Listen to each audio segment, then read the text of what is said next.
Hello, everybody. This is Dane Gentry with the Standing Back Up podcast. Today, I'm here with my guest, Mr. Darryl Rogers. We're going to be talking about how to deal as a parent with a child who is an addict and the steps we should take maybe to help them, the early signs, these type of things. How you doing this morning, Darryl? Doing great. Good to meet you. Good to be here with you, Dane. Thank you so much, man. I appreciate it. As we know, addiction is big for me. I had it, but my parents also had it. I saw it as a young age. So tell us how it was when you first found out. That was it. Chase, is that his name? I didn't write Yeah, it down. Okay. Chase. Yeah. So, So, you know, I'm not sure when things really started for him. I first began noticing some changes that were getting kind of problematic in the 10th grade, about the middle of the 10th grade. Grades were slipping all of a sudden, kind of developed kind of more of a rebellious attitude at home. Was changing the way he dressed a little bit, kind of changing some of the people he would hang out with.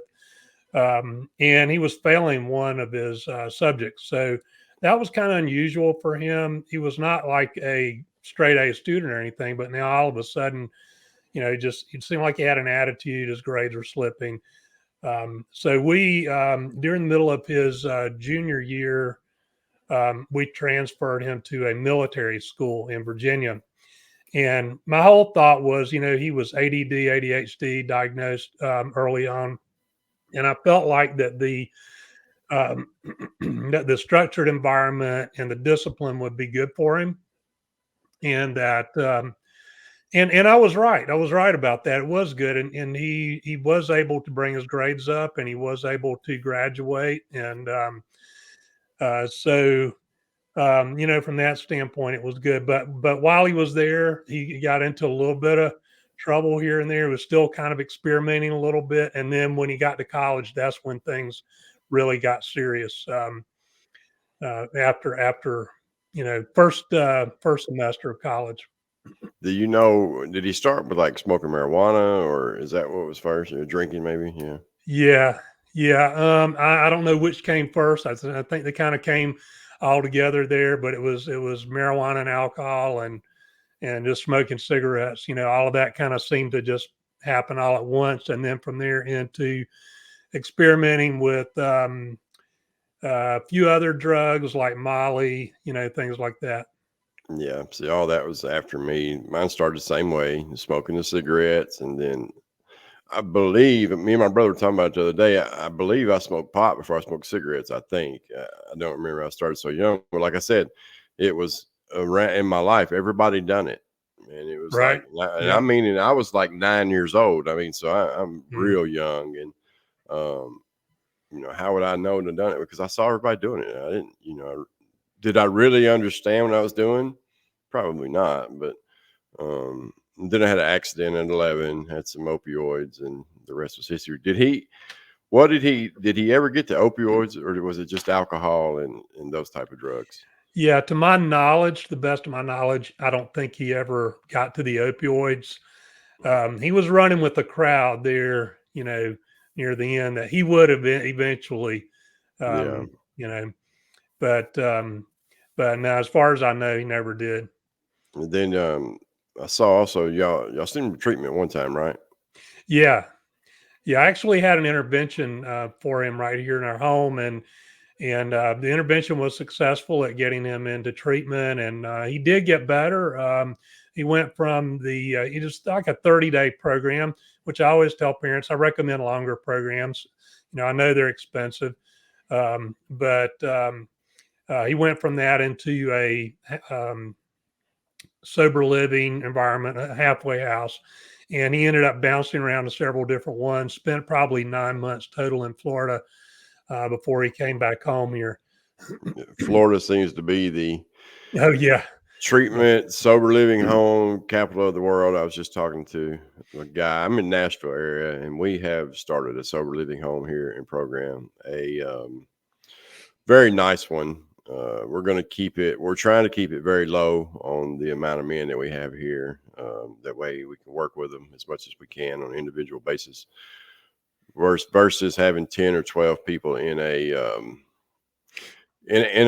environment, kind of the same environment that you had when you was drugging. That's where a lot of these places are at. And what we have found is that we got to remove ourselves completely from the environment. And Yeah. so we thought, Yeah. well, we'll spend up, get a nice home and nice big home and, gym membership and these kind of things and see if there's a difference. And we're going to give it a try, man. But I agree with you. Good deal. The longer you can stay in treatment, the better. Mm-hmm. Um, Mm-hmm.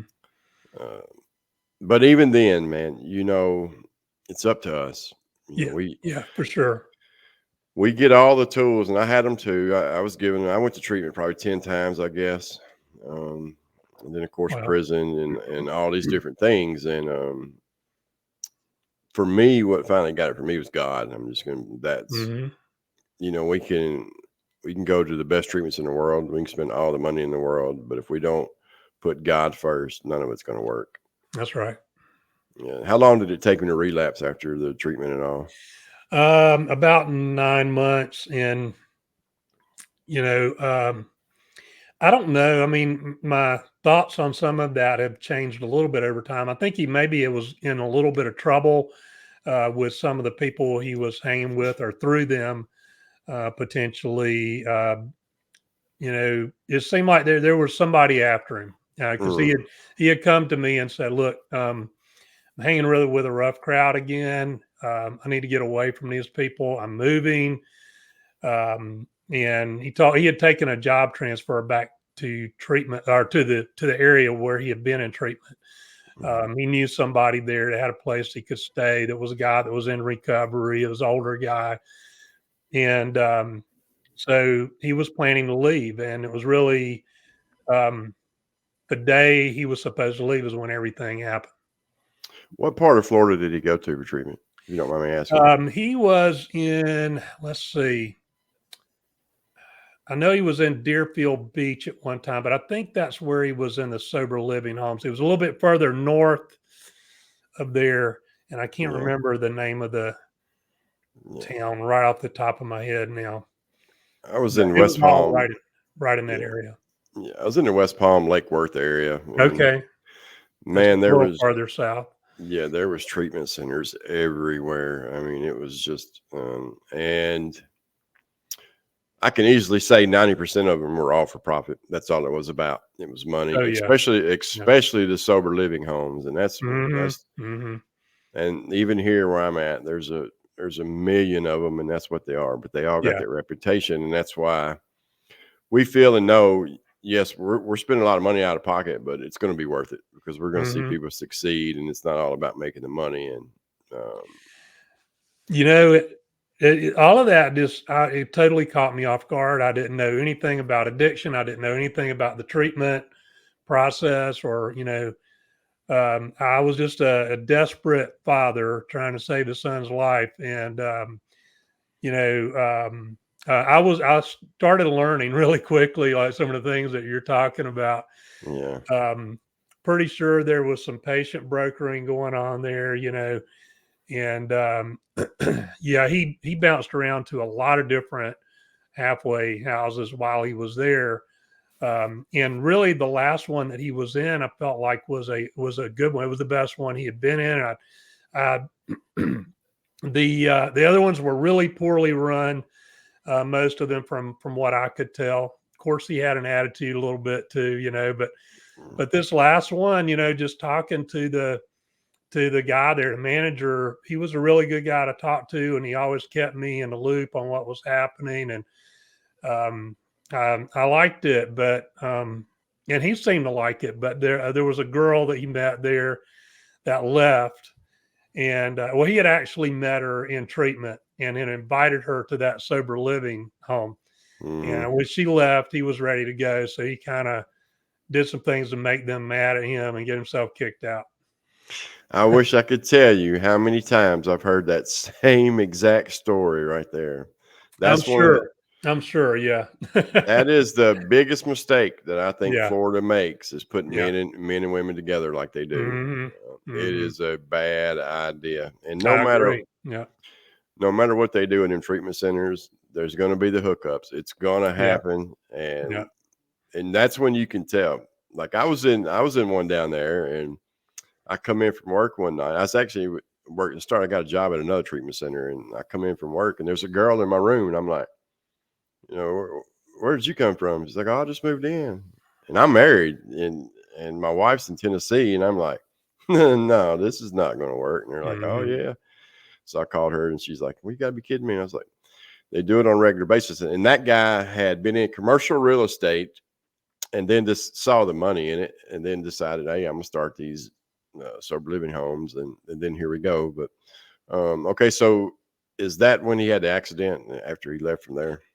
Yeah, when he came back home, and there's a lot of other things that happened in Yeah, there for a little while, but yeah, um, um, he had been back home about 9 months, and that's when he told me, "Hey, I'm moving away. I'm in trouble with this crowd, and I'm getting ready to move back to Florida." He had taken a job transfer there, and the day he was supposed to leave to go to Florida is when the wreck happened. He was still here. Apparently, there'd been a big going away party the night before, and there was all kind of drugs and alcohol consumed there with him and his buddies, and some of them, he and a couple of his friends. I'm not sure who all was there. I know a couple of them that were there because they ended up in the car. They all went to a park near our home, and they smoked some marijuana there. And what I was told through the grapevine was that they woke up feeling hungover that morning from the party the night before, and they were like, well, let's go smoke some weed at the park to help us cope with our nausea. And so they did go to the park. They did smoke the marijuana. All of that's in the police report. And they got right in the car right after smoking. And they did make a quick stop to grab a bite to eat, and then right out on the I-40 in rush hour traffic. And she didn't make it but a couple of miles, and she lost control. So it was his car, but he let this 18-year-old girl that had smoked with them, another girl he had dated at one time, he let her get behind the wheel of his car. He was in the front passenger seat. Another kid was in the back. They only made it a couple of miles and lost control in a curb. And the car left the road, kind of spun out of control, left the road and struck a tree. And he died at the scene.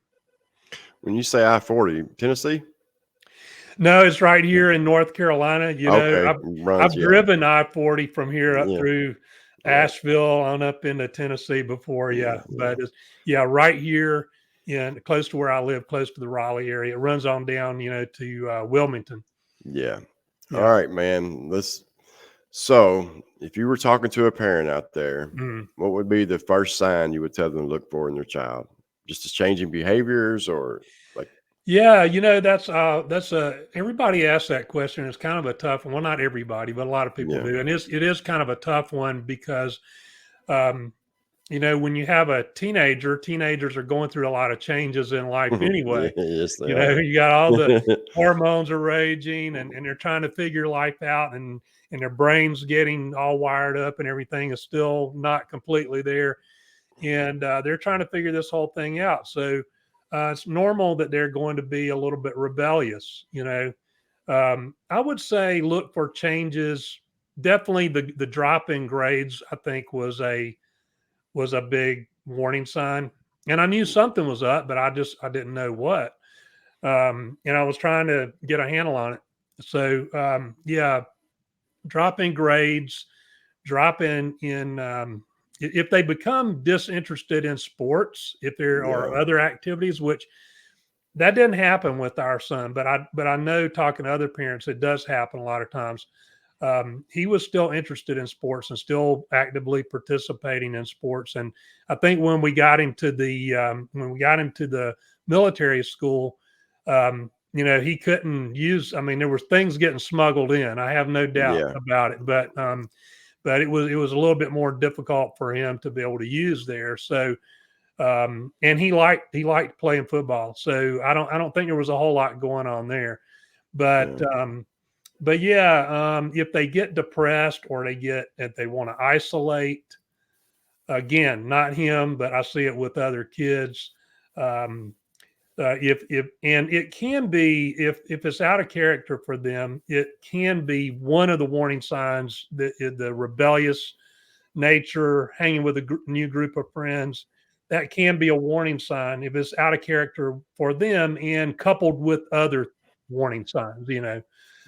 Um, so We those are have. just some of the things I would look for. Of course, you can look for the dilated pupils, um, you know, uh, red eyes, red, bloodshot looking eyes, things like that. Um, and then, for him, I was witnessing, I would describe as a cognitive decline or more of a just don't care attitude. Yeah.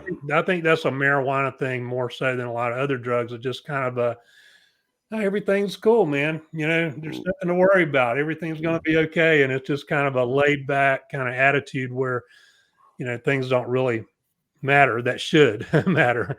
You know what's the funny thing, it's not funny, but it's very weird to me how society has become like, oh man, it's okay. They're just smoking a little bit of weed. Yeah. No, man, it is not okay. I'm not talking about an adult. I'm talking about kids. Yeah. Yeah. I don't use any drugs, and that's how I live my life. But I do know adults who do drink a beer or something and smoke some Hmm. weed, and they're Hmm. successful. But when we're talking about a child, it's a gateway. I do not care. People can try to tell me I'm wrong till they're blue in the face, and I'm gonna sit there and argue back with them because I know better. I've Yeah. watched it, I Yeah. saw it firsthand, and I lived it. And we need to be more. I just can't believe they're just passing all these laws, and you can go in basically a gas station and buy marijuana, pretty much almost. And Yeah. um, it's sad, man. It's a sad thing because you get that buzz and you want something else. And Yeah. oh man, and it's that laid back behavior, what you were just talking about, that kind of attitude of because that weed's got you relaxed, got you whatever, and you're not thinking the same way. And even though you look over here and see this person who's, let's just say, doing heroin, and their life is completely out of control, Hmm. living on someone's couch, they ain't got no job, ain't got no money. You think in your mind, yeah, man, it'd be okay to do some of that. I Yeah. mean, come on, Yeah. man. I was that person. I saw it, and someone asked me that, and they're like, "Well, how do you?" And I said, "It's just the insanity of the addiction, man." You, Yeah. A couple of things on that. For one thing, the teenage brain is still developing until about age 25, plus or minus a year or two, So it's very susceptible to addiction. All of the studies have shown that people who start in their teen years, the earlier people start, the more likely they are to develop an addiction later on.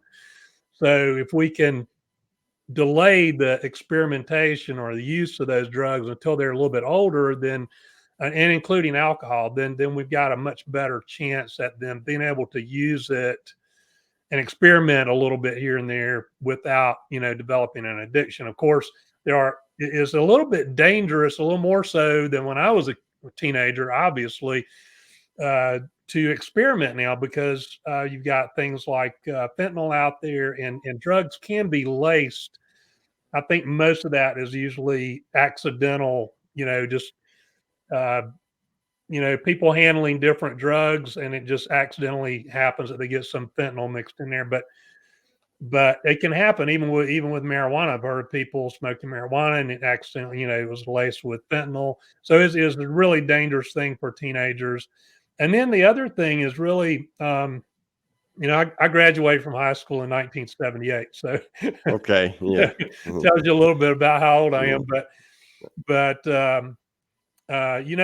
people were smoking weed around me when I was in high school, and it went on a lot. And I had really strict parents that I also had a lot of respect for, and they did a good job raising me. And so, yeah, there was times when I was tempted by peer pressure, but I never caved to it.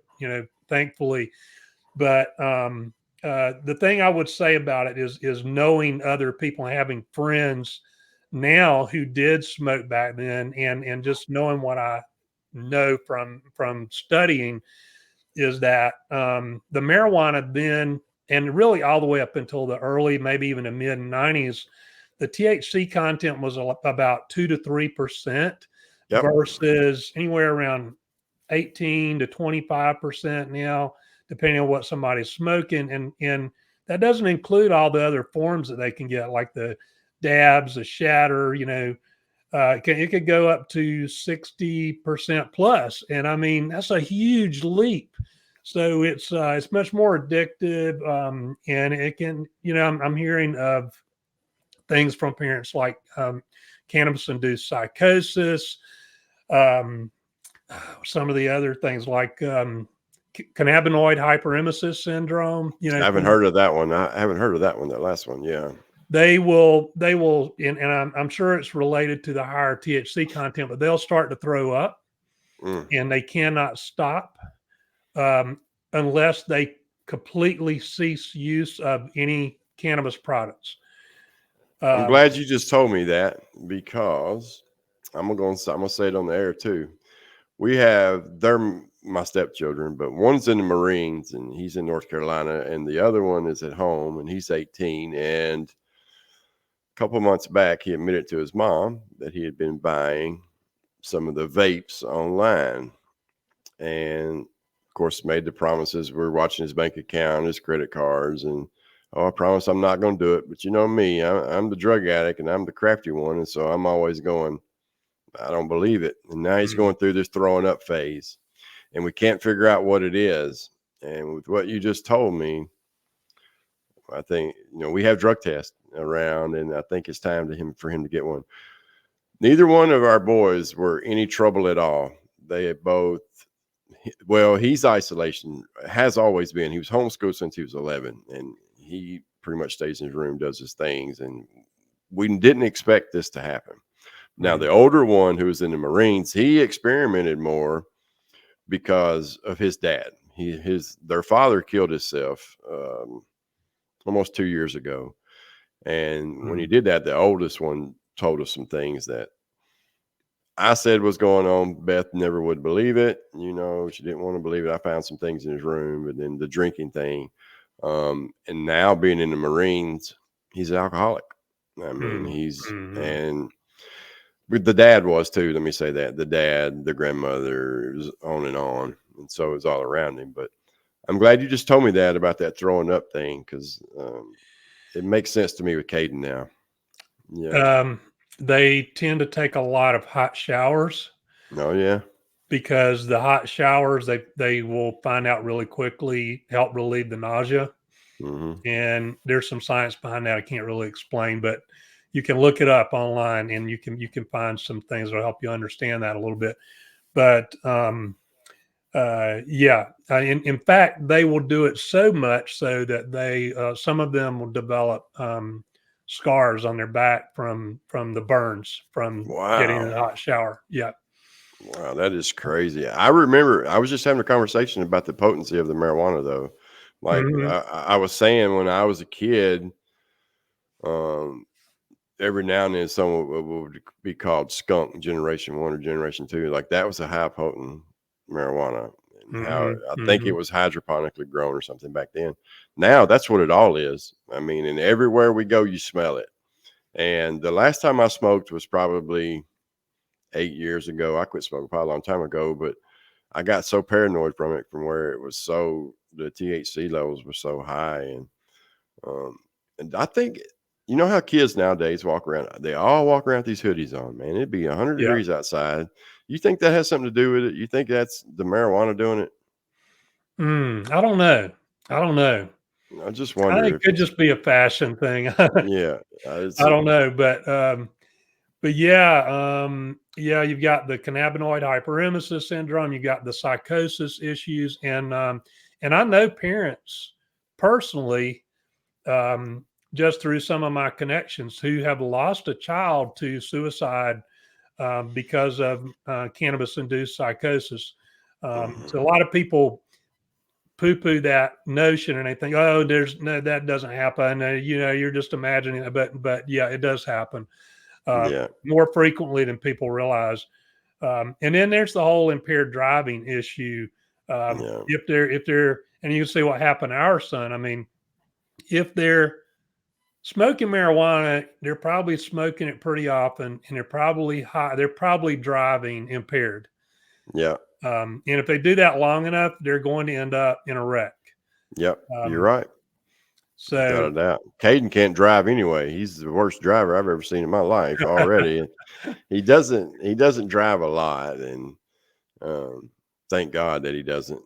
He is. It's pretty bad, but you, um, you mentioned the Marines in yeah. here in North Carolina, and so I used to do it. They haven't called me lately. I don't know if I made them mad or what, but they used to call me down there all the time to speak. Hmm. There's the two closest to us, two Marine bases close to us are Cherry Point.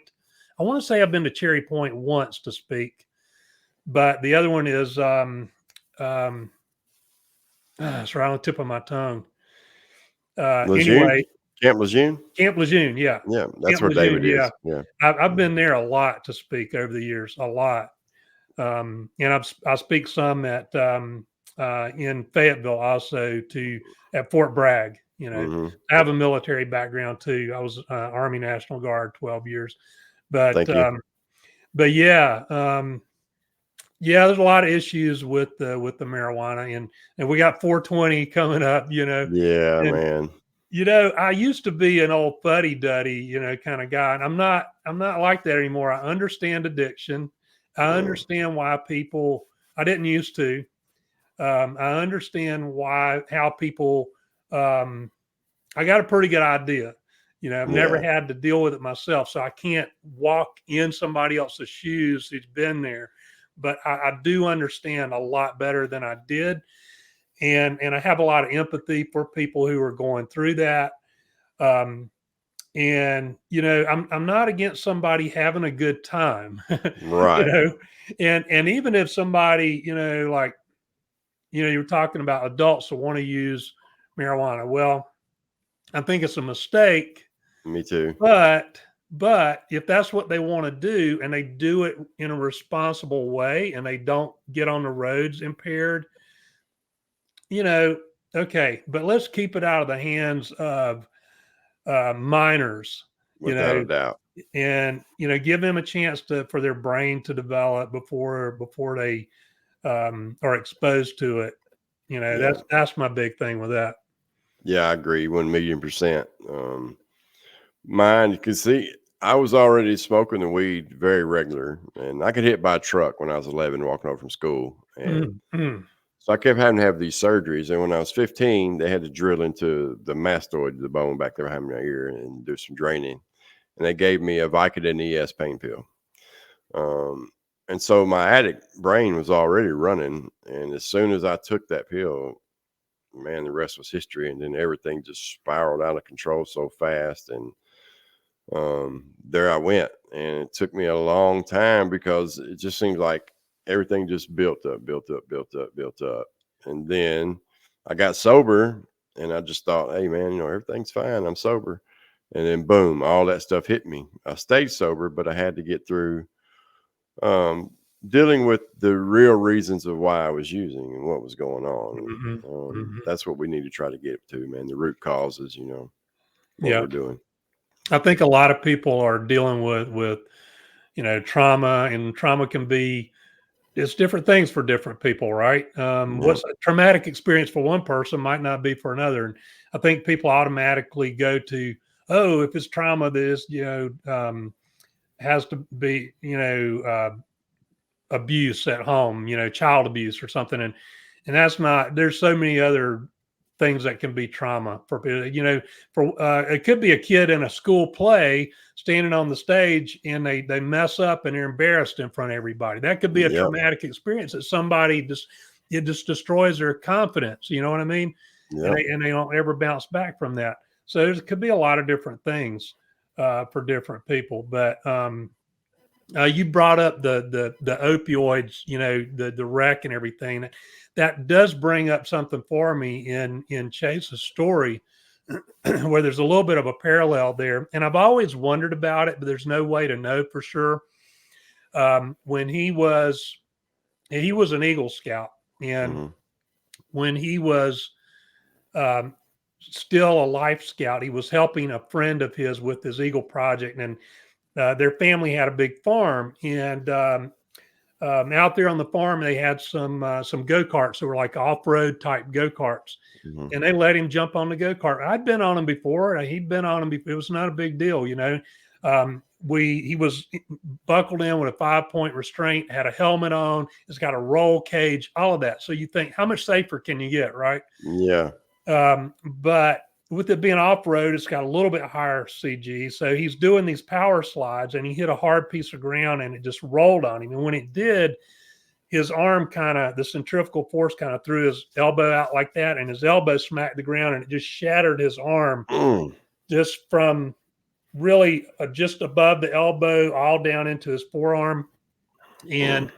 And he had to have something like 29 screws, and he had a plate here, you know, around his elbow. And I'll never forget when he woke up and when he was in recovery, you know, and the nurse explained to him, she said, you got this little button here you can press. Mm. And if you feel pain, and every time you press that button, she said, it'll give you morphine to help you with the pain, but it's only going to give you morphine about every 15 minutes or so, no matter how many times you press the button, or however, it might have been 15, you know, plus Mm. or minus a little. I think that's what it was. So he would hit that button, and then pretty soon he was going to town on that button, Yeah. right?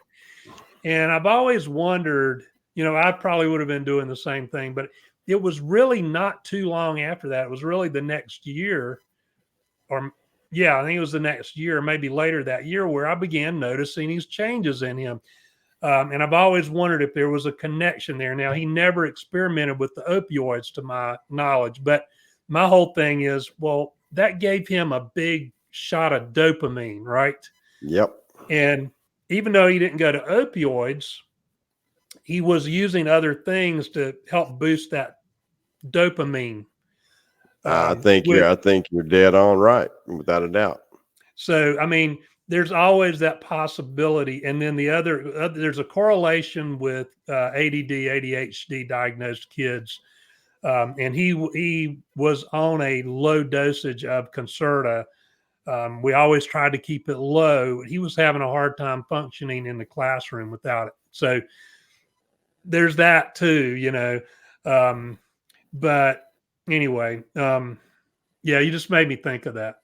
When I had my accident at 11. Now, at that time, I was already smoking weed and had even been drinking a little bit at 11. Hmm. Hmm. I don't remember how regular I had been smoking weed, but in the hospital, I was hurt really bad, and it took like 6 weeks to recover or whatever it was. But when I first woke up and they took me out of ICU or whatever, put me in a room, I could get a pain shot and they would give it to me in my legs. Though I didn't have the button. My mother said that it was every 3 hours I could get it. She Mm. said I would get it, I would be asleep, and she said I would wake up dead on money at the 3 hours and hit that button for them to come and give me that shot. Wow. And I remembered it, but I wouldn't take the pills, the pain pills, when I came home. Hmm. But I kept on partying and doing acid and mushrooms and all these different things. And then when I was 15 and they gave me the opioid, I wouldn't even take it at first either. I wouldn't take the pill at first because I didn't know. Like my mind wasn't registering what it was. And then an older girl actually is the one who's like, well, you should take one of those pills. Bad mistake. And I did because I feel like it took my mind instantly back to when I was Hmm. 11, and I Hmm. remember the way it felt and what it done. Yeah, without a doubt. All Hmm. right, man. The big secret to recovery from addiction is, It's the family. The I agree. family. Yeah. Yeah. You know, this is a thing that a lot of families miss. They, especially early on, when they first discover their loved one, particularly parents discovering their child has an addiction, their first thought is, there seems to be, if I can just get them into treatment, you know, they will fix them and everything will be okay. And what they don't realize is if they are successful at getting them into treatment, the first thing they should do while their child is in treatment is begin working on themselves, because it does, the addiction does affect everyone in the family, and people begin to uh, behave in different ways. Parents, out of fear, will engage in enabling behaviors, and they don't know how to set and maintain healthy boundaries. And as a result, they that can contribute to a relapse. If a child comes back home from treatment, it can help. It will tend to keep the child stuck in addiction, because the parents are still treating them like they're a child, right? Yeah, So I the agree. parents have to learn how to back off of that. And there's a lot of fear and other emotions, fear and shame involved in all of that, and that's where they need some help. That's where the parents need help. Yeah, I've said it a million times. I said, here we are. I saw it in my wife. Like I would go to treatment and I was being worked on and going, she even said it one time, you're being catered to while I'm at home and I'm getting nothing. I'm still stuck here with Yeah. everything that's gone on and done. And of course, I'd come back and immediately it would get brought up and whoa, nope, I don't want to talk about it out of shame, out of guilt, out of all these different things that we do. And I've said it. And then um, when I was in Florida working at a treatment center, I went to them and I said, hey, um, have you ever thought about, bringing in a family dynamic to it? Have a family counselor do it. And of course, their first thing was, well, we have to see if we can bill insurance for it. That was the very Mhm. first word, and it was just Mhm. like, so that's what Beth has done now. My wife, she, bless her heart, she didn't know and understand addiction, didn't know anything about it until me. And she saw firsthand every bit of it. And so now she works in treatment herself also, but she is about 4 weeks away from her master's degree in alcohol and drug counseling. And at Awesome. fi- at 50 years old. And so, um, but that's her, and that's what we want to do. We want to try to help. Like I've got we feel like we're the perfect team in a Mm. sense because you know, I made my life a living HELL without a doubt. I did. I could sit here. I used to blame everything in the world. Can't blame anyone but myself. No matter what, I still made the choices to do the things that I done. I Mhm. want to work with younger people and older people too, but I want to work with younger people too. And I want it to be raw to show them what your life is going to be if we don't cut this out, but at the same Mhm. time, loving them through it. And then her working with the families at the same time and them as well. And so that's the path we're on now, man. And so I love the That's family great. I aspect of it. love it. Yeah, we Love it. feel like we're still trying to iron it out. We met with a guy from a very prominent treatment center here yesterday about what we were trying to do. We seem to be on the right track. He's been in it a long time. And like I told him, I said, I feel we're the perfect package, man. We have it tenfold here. Everything there's nothing you can get by me. I'm pretty crafty. I was a very crafty drug addict, and so I know all the signs and symptoms, and then her the loving side, and so we're praying for success for people. We want to see them change. I want to see people change, and hopefully we will. God willing, we will. Um, Absolutely. Yeah. we need more places like that, and I believe a lot of places start out that way where they truly care and they want to help, Mhm. and then money comes in and gets in the way. Yeah. Insurance pays a lot of money to these treatment centers, as you Oh, know. I yeah. mean, I didn't know until I went to work in it, and um, I immediately became the lead head tech there, and that's when I knew I was like, man, I think I want to stay in this field, and um, but here we are, man, and we're gonna give it a shot and see what happens. Did Good you deal. you Good do deal. have I'm a pulling for you. you do have a book, right? Yeah. The book is A Life Half Lived, a true story of love, addiction, tragedy, and hope. Um, they can actually they can download it for free if they go to darrylrodgers.com, DARRYLRODGERS.com. And it's available on Amazon as well. All right, my friend. I want to thank you so much for your time. Um, Thank you, I've had Dave. I've had a few military guys on, and Yeah. the very first one, I said, "Thank you for your service." And I saw him kind of, and I was like, "Did I say something wrong?" He's like, man, that's just one of them things we don't know how to respond to. So, Mhm. uh, thank you for your time in the military, my friend. Thank Um, you. you're Thank more you. of It a was my man than I pleasure. was. I never even, I wished I would have done it. My life maybe could have been so much different, but either way, um, condolences for your loss. I couldn't imagine losing a child and the pain that must be. And so my heart goes out to you, Appreciate and that. my hat goes off to you for what you're doing, trying to help others, man. That shows your heart. I mean, that's a true human being. Thank you so much. Thank you. All Thank right. you. Thank you for having me here today. Anytime, man. Anytime you need to talk, come on, just shoot me a little message or email and we'll get it done, my friend. Thank you so much. All right. Thank you, Dane. Have a, have a good rest of your day. Stay safe.